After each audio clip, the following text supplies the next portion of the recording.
পাকিস্তান অধিকৃত কাশ্মীর ভারতের জন্য কেন গুরুত্বপূর্ণ? যে ভূখণ্ডে এখন পাকিস্তানের দখলে সেটি যদি ভারতের দখলে চলে আসে তাহলে কি হবে?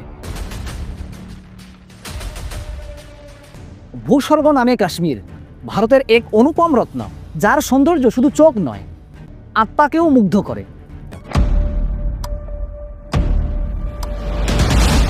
কিন্তু এই স্বর্গের এক গুরুত্বপূর্ণ অংশ দীর্ঘদিন ধরে পাকিস্তানের দখলে রয়েছে।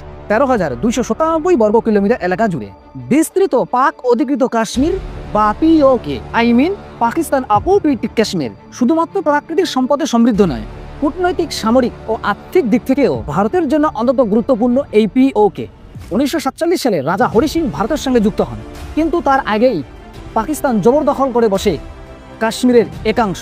সেই অংশটাই আজকের পিওকে পাকিস্তান অকুপিয়েড কাশ্মীর। এই অঞ্চল দিয়েই চলে চীন ও পাকিস্তানের ইকোনমিক করিডর। যদি এই পিওকে ভারতের নিয়ন্ত্রণে আসে তাহলে চীন ও পাকিস্তানের স্থলপথ বিচ্ছিন্ন হয়ে যাবে এবং শত্রুপক্ষ চাপে পড়ে যাবে। এছাড়াও সিন্ধু নদীর প্রবাহ, যা কোটি কোটি মানুষের পানীয় জল ও সেচের ভরসা, এই অঞ্চল থেকেই আসে। পিওকে আজকের সন্ত্রাসবাদীদের ঘাঁটি। লস্কর, জইশ আর হিজবুল সব ভারত বিরোধী অপারেশন চালায় এই অঞ্চল থেকেই। আর পিওকে এর মানুষ রয়েছে দারিদ্র, অব্যবস্থা আর ভয়ভীতির মধ্যে। অথচ ভারতের অন্তর্ভুক্ত কাশ্মীর আজ উন্নয়নের পথে।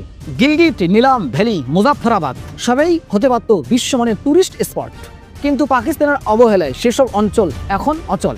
পিওকে শুধু জমি নয়, ভারতের ভবিষ্যৎ নিরাপত্তা, কূটনীতি আর রাজনীতির চাবিকাঠি। এই অঞ্চল পুনরুদ্ধার মানেই শান্তি, উন্নয়ন আর এক নতুন সম্ভাবনার দিগন্ত।